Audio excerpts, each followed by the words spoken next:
Gracias, señora presidenta. Perdón. Sí, vayan haciendo la lista, así después ya sabemos cómo la cerramos. Senador Cobos. Gracias, señora presidenta. Permítame hacer un poquitito de historia. El por qué los gobernadores y el presidente de la Nación han decidido encarar un nuevo pacto fiscal. Recordemos que el último pacto fiscal fue celebrado en agosto de 1992. En aquel entonces, donde el presidente de la Nación, hoy aquí presente, el doctor Carlos Menem, impulsó este pacto producto de un cambio de las condiciones del sistema de jubilación.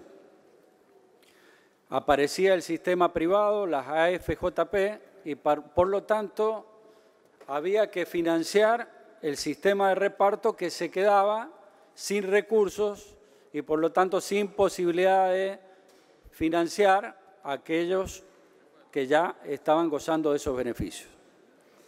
De esta manera, las provincias cedieron el 15% de la coparticipación correspondiente a impuesto a las ganancias.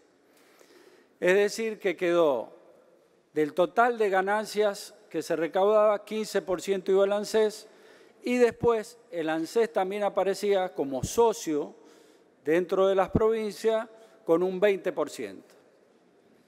Y otras asignaciones vinculadas a un fondo solidario de provincias con necesidades básicas insatisfechas, el fondo del conurbano,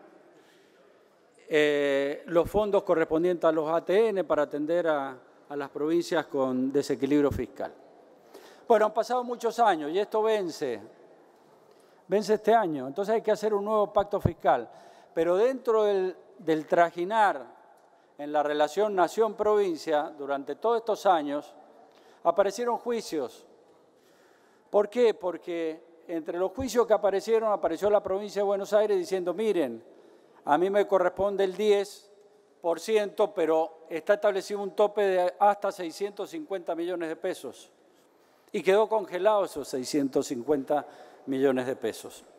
Eso fue el motivo de la demanda que inició el gobierno de la provincia de Buenos Aires, para actualizar ese valor. Aparecieron después otros reclamos. ¿Por qué, señora presidenta? Porque en el año 2006, por presupuesto, se decide prorrogar este acuerdo de la retención o la detracción del 15% hacia las provincias en función del ANSES y convengamos que después además el sistema jubilatorio vuelve a ser estatizado. Entonces aquel 15% que iba para financiar el sistema de reparto cuando existía la FJP, bueno, ahora continuó estando otra vez en el poder del Estado, el sistema previsional seguía descontándose a las provincias. Bueno, las provincias de San Luis, de Córdoba y Santa Fe reclamaron y originaron así una resolución de la Corte a favor de ella. Pero producto de esto, hubo también provincias que iniciaron y se adhirieron a esto. En síntesis, tenemos una litigiosidad entre nación y provincias muy grande, donde las cifras que se abran es millonaria, 56 juicios, 340.000 millones de pesos. Solo la provincia de Buenos Aires habla en la demanda de 400.000 millones de pesos. Entonces hay que ordenar esto. Hay responsabilidades comunes que tenemos como Estado, nación, provincia, municipio, pero tienen que conducir con armonía. Este es uno de los motivos del pacto fiscal, tratar de terminar con esta litigiosidad que ha venido transcurriendo durante muchísimo tiempo. Entonces, producido esto, hay una serie de acuerdos fiscales donde se anula o se propone anular, como yo bien lo dije antes de entrar en la sesión específica del tema, vendrán las leyes específicas de esto. Pero ese artículo que hablábamos de la ley de impuesto a las ganancias del año 97, donde se afecta el 20% ANSES, va a ser derogado. Y va a ser derogado también el inciso B, que corresponde de ese artículo al Fondo Conurbano. ¿Por qué? Porque hay un arreglo que hace Nación con la provincia de Buenos Aires. A partir de esta modificación, surge modificación también a través del acuerdo de lo que sería el impuesto al cheque, que hoy se coparticipa 70 a la Nación y 30 a las provincias. Es un impuesto específico que se creó con una finalidad y que, como suele suceder en este país, se extendió indefinidamente. Y aquellos que son impuestos específicos... Por favor, un poco más de silencio. Gracias. Senador, puede continuar. Y aquellos que son impuestos específicos pueden salirse del esquema tradicional de coparticipación y se coparticipan de manera distinta. Bueno, lo que se ha resuelto entre Nación y provincia es que todo el impuesto al cheque vaya como recurso ANSES en compensación de la eliminación del artículo 104. Bueno, esto yo le diría que es una de las razones. Las otras razones de este pacto fiscal es que Nación y provincia tienen que recuperar el superávit fiscal. En economía, señora presidenta, es muy sencillo. Son sumas y restas, no hay grandes ecuaciones. Y cuando se gasta más de lo que entra, vienen los problemas. O emitimos o nos endeudamos.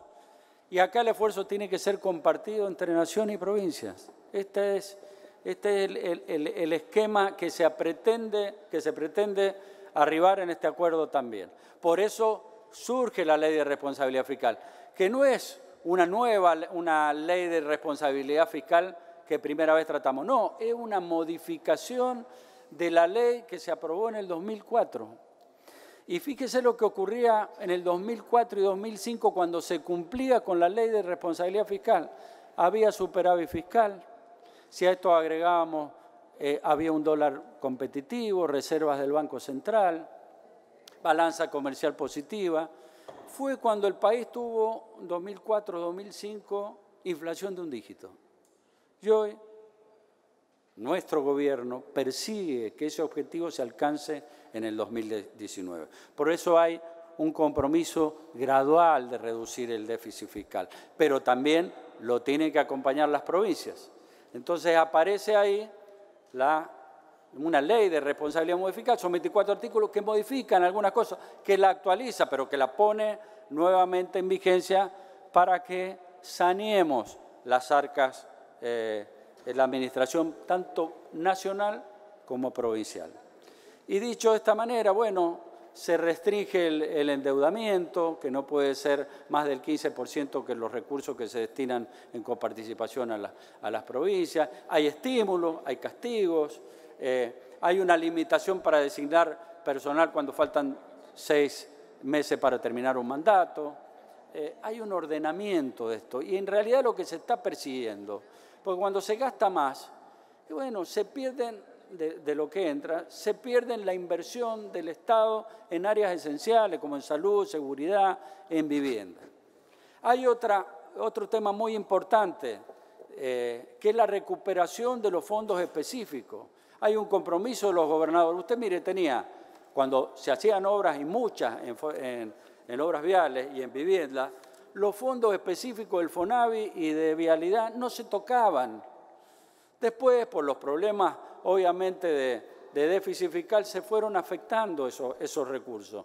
En conclusión, menos caminos, más deteriorados, si sumamos todo el impacto de la inexistencia del ferrocarril, ni qué hablan en nuestras rutas. Y lo mismo con el tema de vivienda, que hay muchos créditos hoy, producto en muchos casos de leyes que hemos tratado acá, pero también está el tema de la vivienda social y es aquí donde hacen hincapié los gobernadores junto con la Nación. Entonces, me parece que este es el conjunto de medidas. Ahora, ¿qué pasa con el régimen previsional? En realidad el régimen previsional se lo va a tratar de acuerdo a una comisión bicameral que tendrá un plazo de 2 años aproximadamente para tratar el fondo de la cuestión. Pero convengamos acá que ya hubo una señal por parte del gobierno y por parte de este Congreso que aprobó lo que se llamó la reparación histórica.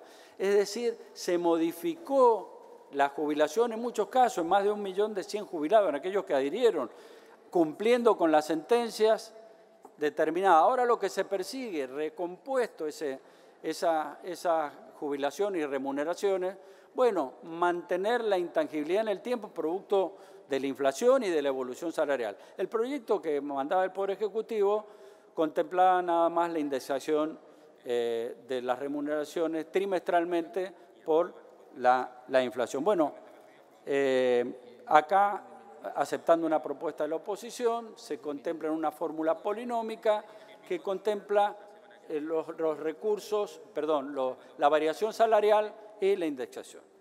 Antes, ¿cómo era o cómo es hasta ahora? Bueno, están previstos en función de los recursos que recibe ANSES, pero acá estamos tocando los recursos que recibe ANSES, porque estamos afectando el impuesto al cheque, porque estamos cambiando el artículo 104. Entonces, acá lo que se quiere es garantizar justamente la jubilación. Yo le voy a leer en este tema, porque después la senadora Machado, en virtud de algunas cuestiones de forma y modificación al dictamen que se aprobó, va a informar ella, que pertenece también a la Comisión de Trabajo. Régimen previsional, dice el acuerdo de los gobernadores y el presidente. Impulsar inmediatamente, dadas las reformas propuestas en el régimen tributario, lo que hablábamos, y en la distribución de recursos públicos, la modificación de la fórmula de movilidad de las prestaciones del régimen previsional público, Ley 26.417, para que aquellas se ajusten trimestralmente, garantizando aumento por encima de la evolución de la inflación, lo cual queda de alguna manera garantizado por la modificación que ha hecho el bloque de la oposición. Garantizar haberes equivalente al 82% del salario mínimo vital y móvil para aquellas personas que hayan cumplido los 30 años de servicio e impulsar la eliminación de las inequidades generadas por los regímenes especiales de privilegio. Todo esto se va a discutir el fondo de la cuestión, vamos a tardar de 2 años, o sea que esto va a ser provisorio. Pero necesitamos una adecuación conforme a este nuevo cambio tributario que va a ser plasmado por las sucesivas leyes, que muchas van a tener origen en la Cámara de Diputados. Para ir redondeando, ya darle la palabra a la presidenta del bloque del PRO. En líneas generales, el consenso fiscal está compuesto de fundamentos, de compromisos comunes entre nación y provincia, muchos de los cuales lo hemos explicitado, compromiso del Estado Nacional. Acá hay una garantía del Estado Nacional que en esta modificación tributaria, que en esta atender el reclamo del conurbano, ninguna de las provincias perciba menos de lo que hoy percibe. Por eso hay una garantía a través de transferencia automática y a través de la emisión de distintos bonos para garantizar este cumplimiento, no solo el de la provincia de Buenos Aires, sino el del resto de las jurisdicciones que han adherido al convenio. Se fija un plazo también en el pacto para cumplir con aquellas provincias que tienen la sentencia favorable de la Corte de la Nación. Acá lo que queremos es competitividad, inflación de un dígito, es recuperar el aparato productivo. Por eso también las provincias asumen un compromiso de ir disminuyendo gradualmente impuestos que son distorsivos o algunos impuestos que colocaron de supervivencia, como las tasas de abasto, impuestos municipales, hasta las exportaciones. Bueno, todas estas cosas tienen que desaparecer y a lo mejor ir aumentando los impuestos inmobiliarios, impuestos patrimoniales, pero bajo el concepto de armonización. Esa es la idea, y para tener valores impositivos, de tasas fiscales más o menos coherentes y que no haya las diferencias como hoy existen en nuestro país. Entonces, las provincias, mire, hoy en las provincias ingresos brutos ha pasado a ser una cifra muy importante en la consideración de ingresos. En mi provincia el 70% representa de los ingresos provinciales. La provincia de Mendoza tiene en el presupuesto mitad de coparticipación y mitad de recursos provinciales. Fíjese que es una cifra importante. Sin embargo, hay un compromiso de irlo reduciendo gradualmente, a espera, obviamente, que se reactive la economía, crezca el aparato productivo y la mayor cantidad de recursos van a ingresar por el crecimiento de la economía. Pero esto me parece que es un puesto importante, un paso verdaderamente importante. Lo de las asignaciones específicas ya lo dije. Y por último, ya para terminar, hay un desistimiento de las causas judiciales. Volvemos a cero, hay una compensación mutua entre nación y provincia, pero la verdad lo que necesitamos en el país es que provincia, nación y municipio trabajen con sus responsabilidades en forma armónica, que cada uno esté en su lugar de trabajo administrando lo que tenga que administrar y no andar peregrinando por los palacios judiciales. Entonces, dicho esto, le voy a dar la palabra, señora presidenta, a la senadora Machado, quien va a dar con detalles el tema de la movilidad provisional. Gracias, senador.